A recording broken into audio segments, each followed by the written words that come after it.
এই মাছগুলো আমার মনে হয় আমাদের দেশে কি মাছ, আমাদের দেশে মনে হয় আমাদের নোয়াখালীতে বলে এগুলাকে কাইক্কা মাছ বলে। এই মাছগুলো $18 নিচ্ছে। কানাডাতে এই মাছগুলো $18 নিচ্ছে। বিশ্বাস করলে বললে বিশ্বাস করবেন কিনা জানি না। এই যে এগুলো আমি ভুনা করব। এখানে আমি মশলাটা কষিয়ে ফেলেছি, এখন মাছগুলো দিয়ে দিব।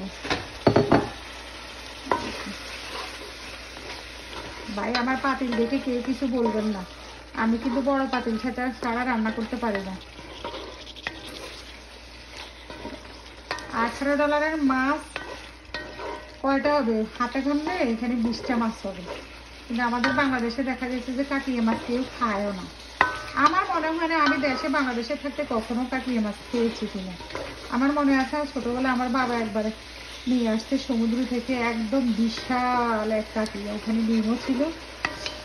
ওই তখন আমি খেয়েছি, আর আমি খেয়েছি বলে আমার মনে হয় না। এই যে আমার কষানোর পরে আমি এখানে পানি দিয়ে দেবো। মনে হয় এতক্ষণে কষানো শেষ, এখন পানি দিয়ে দিব। হালকা একটু পানি দিয়ে দিব।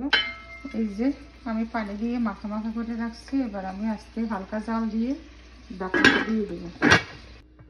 হ্যালো বন্ধুরা, ফাইনালি আমার কাকিয়া মাছ ভুনা রান্না শেষ। এই যে দেখেন কেমন হয়েছে, দেখেন তেল কিন্তু কম দিছি। তেল কম দিতেই পারি না আজকে, কিন্তু আপনাদের সাথে কথা বলতে বলতে আমি কিন্তু তেল কম দিছি।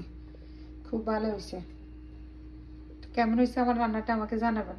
আল্লাহ হাফেজ। আজ এই পর্যন্ত, দেখা হবে, কথা হবে অন্য কোনো ভিডিওতে, অন্য কোনো রেসিপিতে। আল্লাহ হাফেজ।